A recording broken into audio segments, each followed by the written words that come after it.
Hey guys, what's up? Welcome back to another video, and today we're going to be taking a look at the Eachine X73. So let's just get into this. It's a real small package.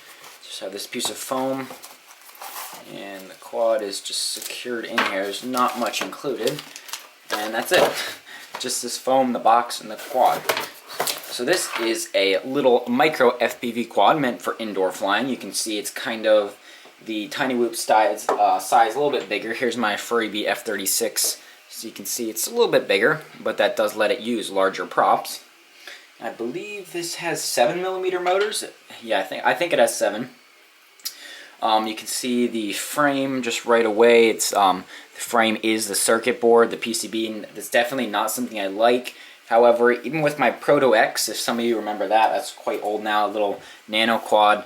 It had the PCB was the frame, and I did have sometimes where it could bend and it would hold its shape like it's kind of doing it already, but I actually never broke it. So as much as I don't like it, it might not be an issue, but still I think it should be something reinforced, but it should keep it a little lighter. Looks like we've got these little feet on the bottom here.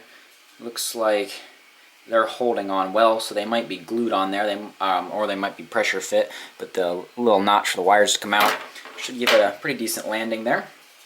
We've got a little micro low-Z connector on the back, so it does not come with its own battery, which is kind of disappointing, but so it's definitely not ready to fly. But you know, up top we've got the camera. It just looks like a little tiny CMOS VTX all-in-one. You can see they've got a little UFL connector on here with the linear antenna on here, which I'm actually happy about. This it's not one of these circularly polarized antennas, because the linear will give you just as good a results indoors, maybe like 2% worse, but you're going to save some weight. So I wish maybe this cable was a little shorter, and it's going to be a lot more durable. You can see this bends on here, so maybe just put something like that. And then out the back, so this has a, I believe it's an F1 board. I'm pretty sure it's an F1, but it is an actual flight controller that you can configure if you get into this bag via Clean Flight, and I believe you can get Beta Flight on here. I'm not saying it's going to fly like a 5-inch quad would, but it definitely is a step up from the regular boards that you need your own controller. And there's also a tiny little FreeSky compatible receiver built into this. And they also have, where was it? I thought it was on the box. I'm pretty sure they also have a DSM 2/X for Spectrum users, and I believe there might be a FlySky and Futaba version. I'm not sure. I'll have to check the site. But this one was sent in for review by Banggood. You can see the motors, just forgot they just plug in real quick, so it should be real easy to swap if you burn one out. And you got a little bind button, or no, this is, I'm not sure what this, it might be a bootloader button for the board, because over here is the bind button on this receiver. So this is really nice that it comes with a specific receiver, because you can use your own transmitter, so it should help you fly a lot better. And you just have the one antenna out the back. I'll probably like zip tie it up something so it sticks up. And it's pretty low profile. For the camera mount here, you can see they just use this little sort of bracket. This is where the battery will slide underneath. I'll probably use a 300 milliamp hour 1S, probably something like that, since this is larger props. It doesn't need a tiny battery. But a bunch of them should fit in there, but you're going to have your own, obviously. Camera mount, it looks like it just swivels on this little nut, this screw that goes through, and there's a little nut, a nylon washer on the other end. Doesn't really hold it tight though, so it can kind of move, and I'm trying to push it forward, but you can see this wire coming up to power the whole unit. It gets very tight there. They did not give you any room at all, really. And there is a tiny, you can't really see it, but there's a tiny drop of hot glue up on these wires, so it helps a little bit, but they definitely shouldn't be that tight. And okay, the camera just popped out already. That didn't, okay, so it looks like the camera is not going to be very stable in this mount here. Probably run about, I don't know, 15 degrees up tilt for indoors, and you're still going to see the props because this camera is such a wide angle. And this little thing is the Ftdi adapter that they include, so you can connect it to your computer to configure the board for Beta Flight and Clean Flight. And I'm pretty sure it comes with just plugs in over on this side right here, and I'm pretty sure it comes with Clean Flight stock PIDs. I'm not sure. I'm not actually going to change the PIDs are the settings on Betaflight. I'm just going to fly this one as is, mainly because on these little quads there's only so much you can do, and I just want to get a feel right out of the box. And I really don't have that much time to mess around with this one. I don't want to screw something up, so I'm pretty much just going to fly it as. I won't show you the binding procedure because there's a lot and configuration. There's a lot of other videos on this already. It's a little bit older of a quad that show you the full procedure, so you can reference those if you need that. But yeah, I'll take it around, I'll fly it a couple times and get a feel for it, and then we'll come back and finish up the review with a line of sight flight here indoors, and then we'll do some FPV around the house, and we'll finish up. So let's get to that.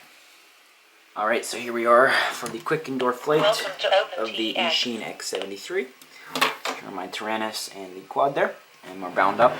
Seeing when you arm it, all the LEDs are on, blue in the back, red in the front, and when you switch from angle to horizon to acro, the lights change there. So let's just take off in angle mode, so self-leveling mode. You see we're flying, it's hovering, and there we go. And that has basically been my experience with this Q73 every time I have tried to fly it. So let's get back to the table and I'll explain more. Alright, so quite a pretty exciting flight test there, wasn't it? So basically, let me just recap. So that little camera bolt I was talking about, first crash, it was gone, flew across the house, never found it. So camera mount is terrible. And I don't know why it keeps dropping out of the air like that. I remembered one quad a long time ago, if you didn't use the battery it came with, for some reason, it makes absolutely no sense to me, it would drop out of the sky. But I tried this battery, which is a 400 milliamp hour. This is a 300. I tried a 500, I think. I tried 3 different batteries, all the exact same issue, because I thought, okay, maybe it's too much current and it's dropping out. I don't know. I also tried, this was the antenna it came on for the receiver. I also tried a genuine antenna from a FreeSky X or a D4R2 on there, just plugged right in, and exact same thing. I rebound the quad, I changed settings in clean flight, Betaflight, nothing works. And as you can see, also the prop guard broke in multiple places. It's very flimsy. So, man, and I have seen definitely a lot of other reviews where it flies and it flies just fine. So I really don't know why mine works, but I don't really recommend it. Even if it did work, it wasn't very powerful when I had the punches. This prop guard's pretty bad. It just breaks. It doesn't come with a battery, so you're going to have to source that somewhere else. The props, it doesn't come with any spares, and they are pretty much specific to this quad. You can see they poke through the top. They're a very interesting designed prop. And, I mean, you can fly it with your own radio, which is a very good plus, but I just think there's a lot better options out there than this guy.